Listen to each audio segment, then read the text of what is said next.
Newt Scamander had just arrived in New York carrying a mysterious suitcase that seemed ordinary on the outside but inside it held an entire hidden world of magical creatures. As he passed through customs he tried to act normal but the suitcase immediately raised suspicion. The customs officer questioned him carefully but finding nothing unusual eventually let him go unaware of what was really inside. Outside in the city New York was already tense. Strange reports were spreading about a dark invisible force destroying buildings and vanishing without a trace.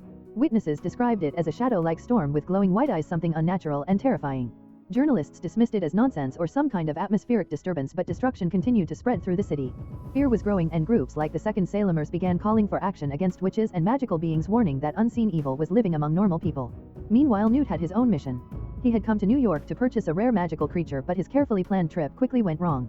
While inside a bank, a small magical creature called a Niffler escaped from his suitcase. The Niffler was obsessed with shiny objects and immediately caused chaos, stealing coins and jewelry and running wild through the bank. As people screamed and security tried to stop it, the situation escalated into full panic. During the confusion, Newt tried to recover the creature, but things only got worse when more magical creatures accidentally began to escape. A non-magical person, named Jacob Kowalski, got caught in the chaos and witnessed everything. Instead of having his memory erased like usual protocol required, he was pulled deeper into the situation. Newt was forced to interact with him while trying to control the escaping creatures, and Jacob slowly realized that everything he thought was impossible was happening right in front of him. A witch working for the Magical Congress of the United States of America, Tina Goldstein, intervened and arrested Newt, believing he had caused the destruction. She took him in for questioning, especially because the magical creatures were now loose in the city and such exposure could lead to disaster for both magical and non-magical worlds. At the same time, officials feared that these incidents might be connected to dark forces already causing destruction in New York. Newt tried to explain that he was not dangerous, just a magi-zoologist who studies and protects magical creatures. He insisted that every creature in his suitcase was misunderstood, not harmful. However, no one believed him, especially after the chaos at the bank. Eventually, Tina brought Newt and Jacob to her home where her sister Queenie welcomed them. Queenie was a Legilimens, meaning she could read minds, and she immediately sensed Jacob's thoughts and confusion. Despite the danger, she treated them kindly and served them food while Jacob struggled to accept that everything happening was real. He was overwhelmed but also fascinated by the magical world he had suddenly been exposed to. At the same time, in another part of the city, powerful figures within the magical government were investigating the growing threat. A mysterious man named Graves was searching for a powerful unknown force linked to a child with extraordinary abilities. He believed this child could be the key to something far greater and possibly dangerous. His investigation hinted that darker forces were at work behind the city's destruction far beyond Newt's escaped creatures. Back at Tina's apartment, Newt began retrieving his creatures one by one, revealing more of the magical world hidden inside his suitcase. He explained how he rescues endangered magical creatures from around the world, protecting them from extinction rather than harming them. Jacob, while still confused, started to see that Newt wasn't a criminal but someone deeply passionate about saving magical life. As night fell, the group slowly realized the situation was becoming more serious. The escaped creatures had not all been recovered and something far more dangerous was unfolding in New York.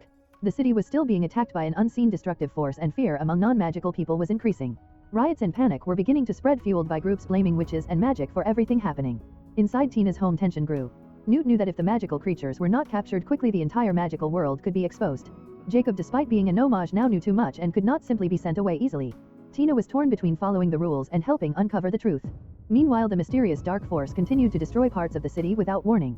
It moved like a living shadow, unstoppable and unpredictable, and no one fully understood its origin. Some believed it was a magical creature, others thought it was connected to forbidden dark magic. As the situation escalated, Newt realized that his escaped creatures were not the main problem anymore. Something far more dangerous was happening in New York, something that could put both the magical and non-magical worlds at risk. And now, with Jacob unknowingly caught in the middle and Tina being drawn deeper into the case, the group was forced to work together. Newt prepared to track down the remaining creatures before they caused more damage, while also trying to understand the mysterious force tearing the city apart. Jacob, still struggling to accept everything, found himself pulled deeper into a world he never believed existed, where danger, magic, and chaos were now part of his reality. And as the night grew darker, it became clear that what started as a simple trip to New York had turned into something far bigger than anyone expected. Jacob Kowalski and Newt Scamander continue their search through New York as the situation grows more dangerous. The escaped magical creatures are still roaming the city, and tensions between the magical and non-magical worlds are rising rapidly. Jacob, though still overwhelmed by everything he has seen, agrees to help Newt locate the remaining creatures, even knowing he may lose his memory of it all once it is over. As they move through the city, Jacob and Newt share more personal conversations. Jacob opens up about his dream of becoming a baker, frustrated by his life working in a factory. Newt in turn reveals that he worked with magical creatures during the war, including dangerous ones like dragons. Despite their different worlds, they begin forming a genuine friendship, with Jacob slowly accepting the impossible reality around him. Meanwhile, a terrifying discovery emerges. Newt identifies a destructive force known as an Obscurus. It is revealed that this dark entity is not a creature but an unstable magical force created inside children who suppress their magic due to fear or abuse. These Obscurials are extremely dangerous, uncontrollable, and capable of massive destruction before vanishing. Newt explains that he once tried to save a child with this condition, but she did not survive. The revelation shocks everyone, especially Jacob, who begins to understand the seriousness of the threat facing New York. At the same time, political pressure increases within the magical government. Officials fear that exposure of magic to non-magical people could lead to war. They believe Newt is responsible for releasing the creatures intentionally to expose the wizarding world. Despite Newt's protests that he only seeks to protect magical beings, he is arrested along with Tina Goldstein for allegedly endangering both worlds. During interrogation, Newt is accused of treason and of bringing the Obscurus into New York to deliberately cause chaos. The authorities plan to execute him and Tina, believing they are responsible for recent deaths and destruction. However, Newt insists that the Obscurus is not a weapon but a tragic result of abuse and fear. Tina tries to defend him, but they are both powerless against the judgment of the Magical Congress. At the same time, Jacob is temporarily saved from having his memory erased. Queenie Goldstein secretly intervenes, helping him understand what is happening and allowing him to continue assisting Newt. Jacob, despite being a no-mage, chooses to stay involved, showing loyalty and courage even though it could erase his entire memory of these events. The situation escalates further when it is revealed that the Obscurus is not just a force, it is a young boy named Credence who has survived far longer than expected. He has been abused and controlled by his adoptive mother, a leader of anti-witch groups, and his suppressed magic has transformed him into the destructive entity terrorizing the city. His emotional pain and fear are what fuel the Obscurus, making him incredibly powerful and dangerous. As Credence's identity is revealed, chaos erupts in the city. The Obscurus begins destroying everything around it, and even the magical authorities struggle to control the situation. Newt insists that Credence is not evil but a victim who needs help. Tina supports him, believing the boy can still be saved, while others demand his destruction for the safety of everyone. A powerful figure within the magical government, Graves, tries to manipulate Credence, encouraging him to embrace his power. But it is revealed that Graves has darker intentions and has been using the situation for his own agenda, fueling the chaos instead of stopping it. This betrayal pushes Credence further into instability, causing even greater destruction across New York. Newt, Tina, and Jacob attempt to reach Credence emotionally rather than fighting him. Newt speaks to him calmly, sharing the story of another abused magical child he once knew. Tina and Jacob also try to show him compassion, hoping to break through his rage and fear.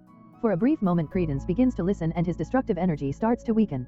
However, the confrontation intensifies when the truth about Graves is revealed. He is actually Gellert Grindelwald in disguise, a powerful dark wizard who has been manipulating events to expose the magical world and justify wizard dominance over non-magical people.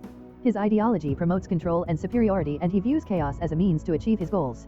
Grindelwald tries to convince Credence to join him, promising freedom and acceptance. But before he can fully take control, Newt and the others continue urging Credence to resist. The emotional conflict reaches its peak as Credence struggles between anger, pain, and the possibility of being saved. Eventually, the Obscurus becomes unstable and begins to collapse. The Magical Congress orders its destruction to prevent further exposure. Despite Newt's attempts to stop it, Credence's Obscurus form is struck down and he appears to be destroyed in the chaos. After the incident, the magical authorities attempt damage control. Using a powerful magical creature called Frank the Thunderbird, Newt releases a memory-erasing storm over New York. The Obliviate effect spreads across the city, wiping the memories of all non-magical witnesses, ensuring that the magical world remains hidden. Jacob, however, is also affected. Before his memories fade completely, he shares an emotional goodbye with Newt. He expresses gratitude for everything he experienced, even though he knows he will forget it all. Newt, deeply moved, tells Jacob that he is his friend and gives him a parting gift, magical eggshells that Jacob can use as collateral to finally open his bakery. As Jacob's memories begin to fade, he returns to his normal life, waking as if from a dream, unsure if anything truly happened. Yet something inside him remains changed, and he carries a deep, unexplained sense of wonder. Back in the magical world, Newt prepares to leave New York with his suitcase, his creatures safely restored. Tina regains her position in the magical investigation department, and there is a quiet understanding between her and Newt that their paths may cross again. Before departing, they share a gentle, unspoken connection, hinting at a growing bond between them. Newt returns to his journey as a magi-zoologist, continuing his mission to protect magical creatures and write his book about them. The events in New York have changed him, but his purpose remains the same: to understand and protect magical life, not to fear it. And in the end, although the city forgets what truly happened, the hidden world of magic remains alive, still dangerous, still beautiful, and still waiting to be discovered again. If you enjoy watching this video, then subscribe to Angel Recaps for the latest movies explanation.